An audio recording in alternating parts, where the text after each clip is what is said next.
Hello guys. Hello. Hello guys, welcome back to my channel. Sana nasa mabuti kayong kalagayan sa mga oras na ito. Ngayon guys, meron tayong ayusin na isang massage throw pillow.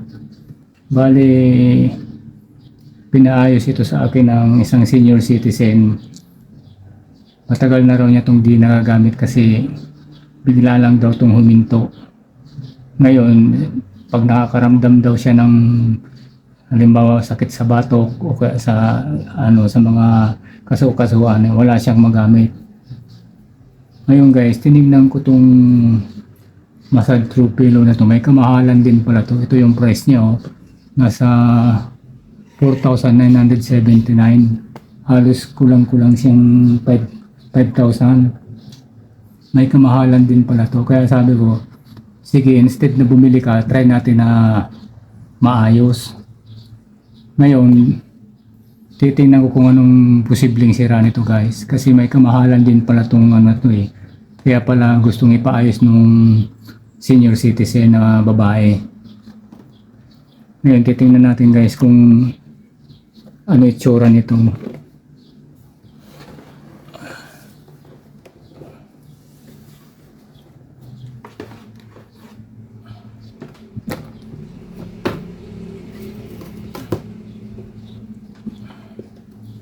Ito siya ngayon guys. Bali, yung pintura niya naglalaglaga na. Andun sa loob, may daming alikabok. Saka yung ng screen niya, yung inaanoan ng massage talaga, sobrang dumi. Ngayon ito yung may zipper. Bali itong adapter niya guys, yung adapter na ang output niya is 12 volts DC, tapos ang supply niya, ang input ay 220 volts. Ngayon, dahil sa na hindi maganda yung amoy, stuck up sa marumi, may cover siya guys. Ang gagawin ko muna nito bago ko check upin yung loob, tatanggalin ko muna tong cover niya para mas magandang malabahan muna to, malinis, para hindi ko nalalanghap yung alikabok kasi masakit sa ilong. Ngayon guys, kung sino man makakapanood ito, alam ko mayroon din sa bahay nyo, baka mayroon kayong mga pang massage, makita nyo kung ano talaga yung loob naman ito, yung laman, para kung sakali kung simple lang naman yung mga sira, ay pwede nyo naman maayos na. Ngayon ang gagawin natin nito guys, tatanggalin ko muna yung zipper, yung cover niya, para malabang kasi grabing maano sa ilong, masakit kasi yung alikabok niya, saka iba yung amoy. Ngayon ito yung zipper niya guys, tingnan muna natin to para mas maganda mag troubleshoot nito kung malinis. Ito lang yung cover guys, ang lilinisin natin ng kung pwede natin malamhan. Ngayon guys, tingnan nyo kung ano yung laman niya. Yun, ayun guys, sobrang dumi, masakit sa ilong. Ayan guys, yung itsura pala nito guys na pang massage. Ngayon, tatanggalin natin tong cover niya kasi grabing alikabok sa kadumi. Ito yung push button switch niya, tatanggalin natin to. Ayan, may siya, push button switch, may iwan to. Pag nalabahan natin to guys, babrasin lang natin to, hindi natin to pwedeng basahin. Pag nabras na natin to, saka natin i-check siya kung ano problema niya. Ito yung socket niya guys para sa DC niya. Bunutin nyo lang to. Tapos ayan, tanggal na siya. Tabi muna natin siya. Yung adapter niya. Ngayon, tatanggalin natin dahan-dahan tong cover niya. Ayan, nakapasok siya dito sa kabila guys. Balik natin ulit. Para, ayan, daming dumi. Ayan.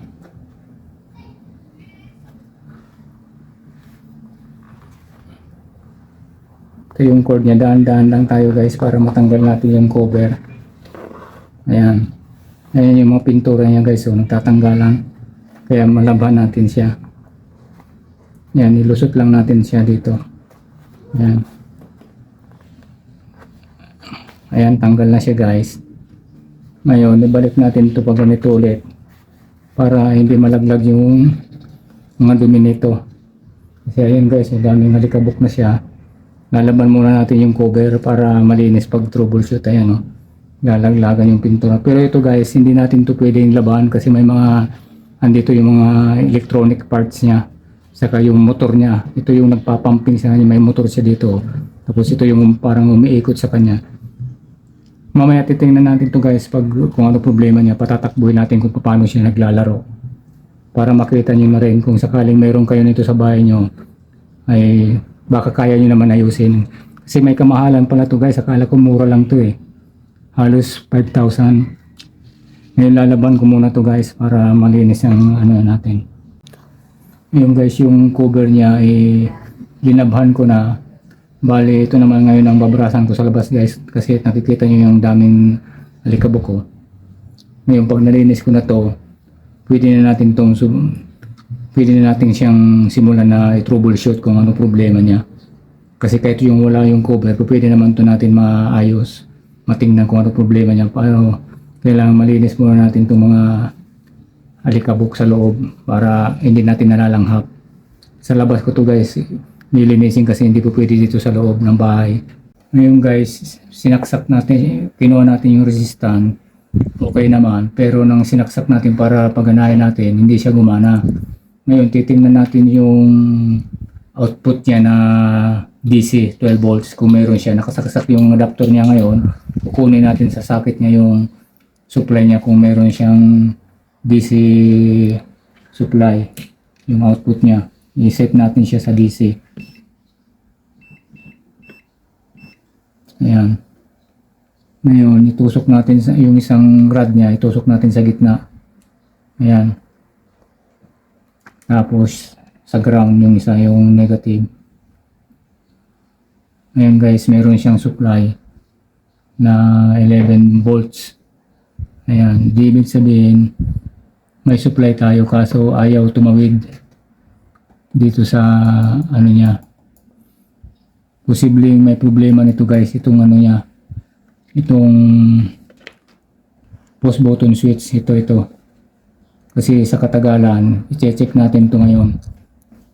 Itong push button switch niya, magtatanggal tayo nito. Kasi ayaw siyang gumana eh. Pero may supply naman siya. 11 volts na ang reading sa ano natin sa multitester. Ayan.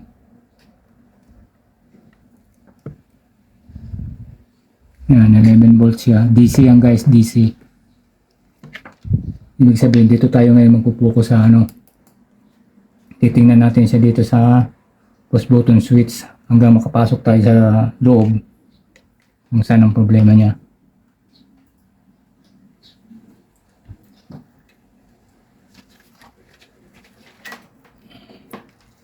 Ayun guys, tinister ko yung ano niya, yung tawid ng push button switch niya. Minsan meron, minsan wala. Ngayon ang ginawa ko, linagyan ko ng W40. Tapos yung motor niya, in-spray ko rin yung mga, kasi mga motor to guys eh, may mga maliliit na motor to, in-spray ko rin siya ng W40 tapos itong push button switch.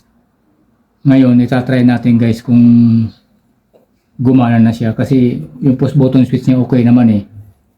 Kasi nga na stock up to na matagal lang hindi ginamit ng matanda. Kaya yung motor niya parang hindi siya gumagana kasi stock up siya tapos yung push button switch niya ganun din. Ngayon tatry natin siya kung gumana na siya.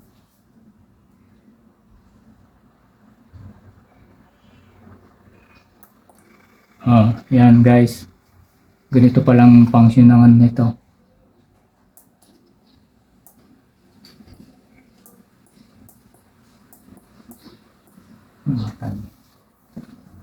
Namatay ulit siya guys. Ngayon guys, bali kanina nung inon ko namatay ulit siya. Tapos tiningnan ko yung dito sa socket niya. In-spray ko rin siya kasi marumi. May mga corrosion na rin siya. Tapos yung push button switch niya, gaya ng sinabi ko kanina, in-spray ko rin siya. Ngayon tingnan natin kung tuloy-tuloy na siyang pagana niya. Kasi na-spray ko na siya ng W40, nalinis ko na yung mga corrosion niya saka yung dito sa push button switch niya. Ngayon tatry ulit natin siya. Ayan, gumana na siya guys. Ngayon, pag pinatay natin siya guys, yung unang pindot, mawala yung ilaw niya. Ang ilulong press natin siya, katulad nito, long press. Patay na siya. Ngayon, kung i-on ulit natin siya, pindutin lang natin ulit. Ayan, gana na ulit siya. Ayan, buti hindi na ito tinapon ng senior citizen kasi sabi niya, gusto na niya nga sanang i-junk na to, itapo na kasi matagal na sa kanyang naka-stock. Kaso nanginayang din siya kasi nung tiningnan ko nga guys, sayang din talaga yung price niya. Ito yung price niya oh. Halos 4,975 ba to? Halos kulang-kulang 5,000 oh. Sayang naman talaga kung tinapon niya pala. Ang problema lang pala, yung push button switch niya, siguro mula nang binili niya ito, hindi man lang niya to nalinis o kaya na maintenance. Kaya ganun na lang biglang namatay siya tapos marumi na. Kung tinapon niya sayang yung 5,000 niya. Ngayon baka mahigit pang 5,000 to. Kaya advice ko lang sa may mga gamit na ganito, yung mga pang-massage, yung mga portable na pang-massage. Huwag niyo basta itatapon kasi sayang eh. May kamahalan din pala to. Pwede niyo naman paayos sa mga alam sa electrical or sa mga electronics. Pwede nyo siyang ipaayos kasi katulad dito kung tinapon niya to, sayang din. Yun lang palang problema niya. Minor lang yung mga socket lang niya. Tapos yung push button switch, marumi. Kasi guys, kung marumi na rin talaga to, hindi to basta-basta iikot yung motor niya. May stack up talaga siya, baka masunog talaga yan. Pag marumi. Kaso ito guys, 20 minutes ang pinaka mahaba niyang takbo, 20 minutes, mamamatay siyang kusa, 20 minutes lang. Tapos mamamatay siya ulit. Magpapahinga siya, parang may overload ano siya eh. Na pag nasobra na-detect na niyang mainit na, mamamatay na yung motor ng kusa. Ngayon guys, kung meron kayo nito o kahit yung mga kakilala nyo, huwag nyo basta ipapatapon kasi sayang. Hindi naman to basta-basta masusunog. Minsan kasi magkakaproblema lang siya baka sa mga dugtungan, sa push button switch kasi sa katagalan na ginagamit, saka hindi na may maintenance ng maayos. Sayang din, may kamahalan din. Ngayon guys, nalinis ko na rin yung cover niya. Tingnan nyo guys, nung nalaban siya, malinis na parang gumanda ang itsura niya kaysa nung dati. Ngayon, ibabalik na natin siya guys. Ito, ganito. Ilagay natin to sa ilalim. Tapos, ito, ilulusot natin to.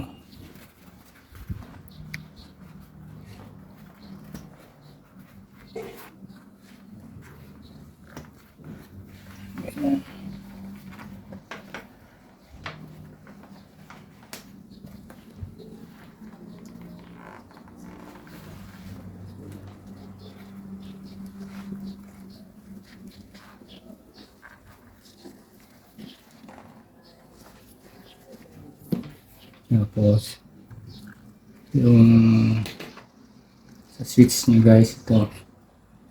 Lagay natin siya dyan. Tapos,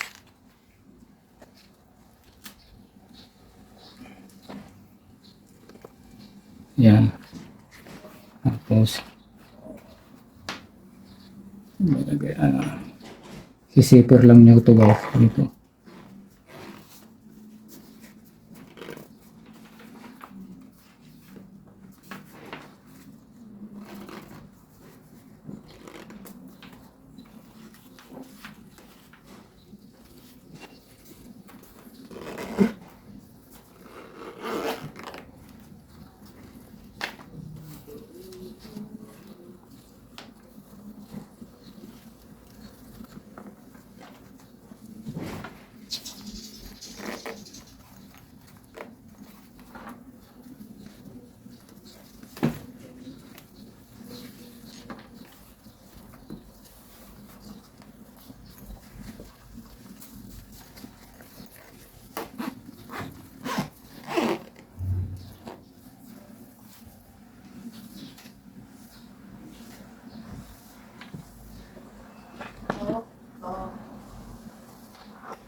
Ayan siya guys, nakaposisyon na siya ngayon.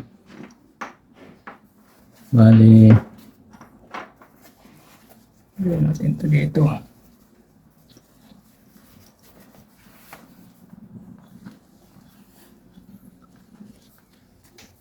Ngayon guys, try ulit natin siya habang nakapasok siya dyan sa niya.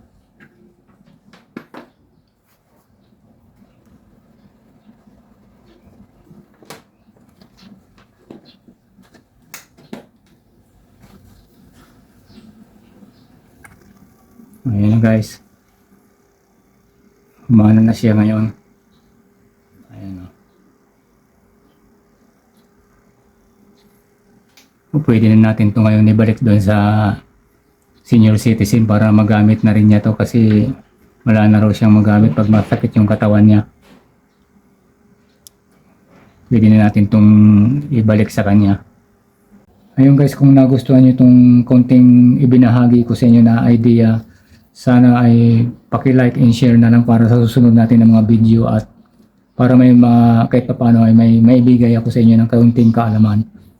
Ito guys yung tinatawag na massage through pillow, ito na 220 12 volts DC ang ano niya, ang output. May kamahalan din siya, nasa 5,000, sayang din. Hanggang dito na lang guys, para sa susunod na video paki-like and share na lang. Maraming salamat sa inyo.